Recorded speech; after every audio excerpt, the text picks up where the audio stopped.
Hi guys, and welcome back to my channel. If you're new here, I'm Michael and I like to do motorcycle related content, be it with my Harley, my camper trailer, or this little mini teardrop I'm building at the moment.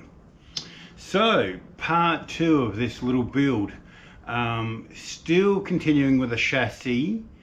I've just got a couple minor things to weld up today, just extra supports and stuff.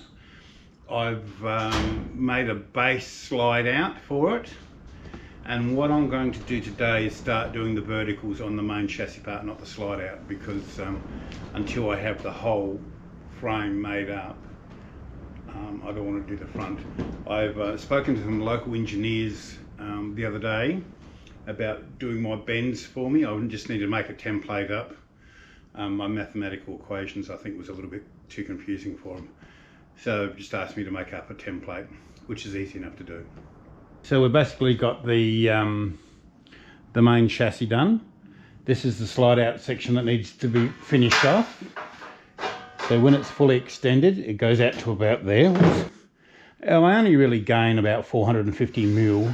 As I said, it's more for traveling, and when it's retracted, it goes to about there. I've ordered in some polyurethane wheels. There'll be rollers that'll be bolted on here and to my drawbar, and that will assist in the rolling. But what I'm going to do today is, I said, I've got a couple of little welds like just here on the cross members and stuff I just want to finish up. These ones here, and then I'll start doing the first verticals off the main chassis. So it's all coming along slowly. I've been having issues with my welder this week. My handpiece keeps burning out, so I've ordered a new handpiece. Still not happy with that MIG welder, but for these verticals it might be alright because it's a smaller gauge metal. So I'll continue with that. As I said, I'm not going to worry about videoing welding because you all know how to weld. But I'll continue with that and then come back to you, see how we turn out. Hi guys, well today's another day. As you can see, I don't know if you actually can see it in this light, I've put on the top frame. I've had a bit of problem with my welder. My handpiece kept on burning out, so I ordered a new handpiece and it arrived today. So I've fitted that, so I'll be able to continue. What I've done now, I've got 3 components. So it's basically this top frame that's the beginning of my rear cabin, the slide out section which you've seen earlier in this video, and the chassis. So there's actually 3 parts to it now. This is sitting roughly 50 mil higher than what it should. It's the final product sits at 1400 millimeters. So yeah, it's about 50 mil higher. So that'll be the height when it's actually happening. So, as I said earlier in the video, I ordered some polyurethane wheels.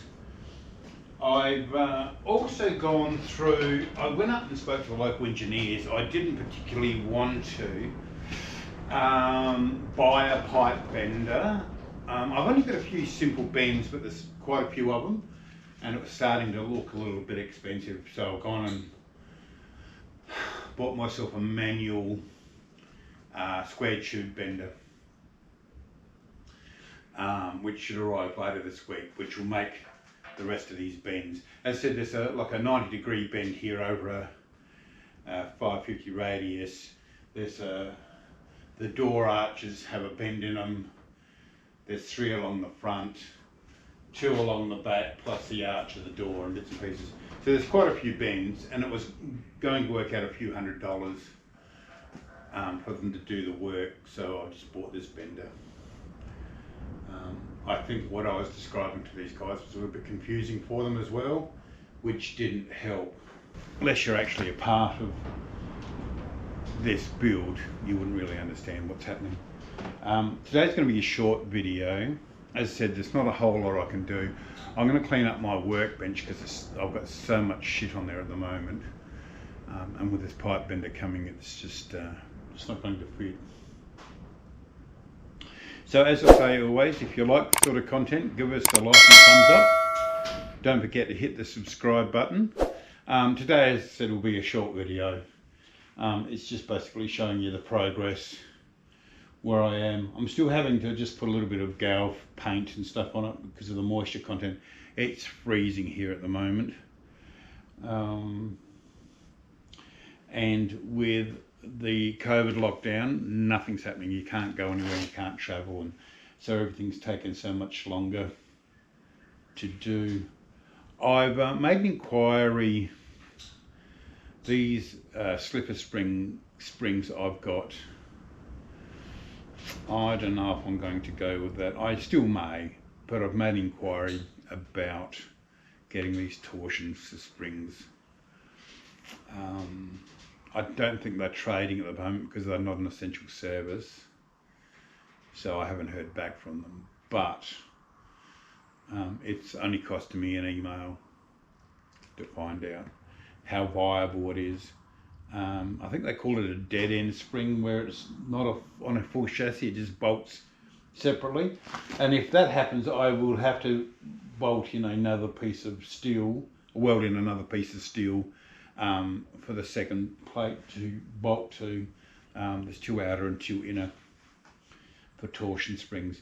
My current camper trailer has a whole axle, but it's not quite the same. But at this stage, it's coming along.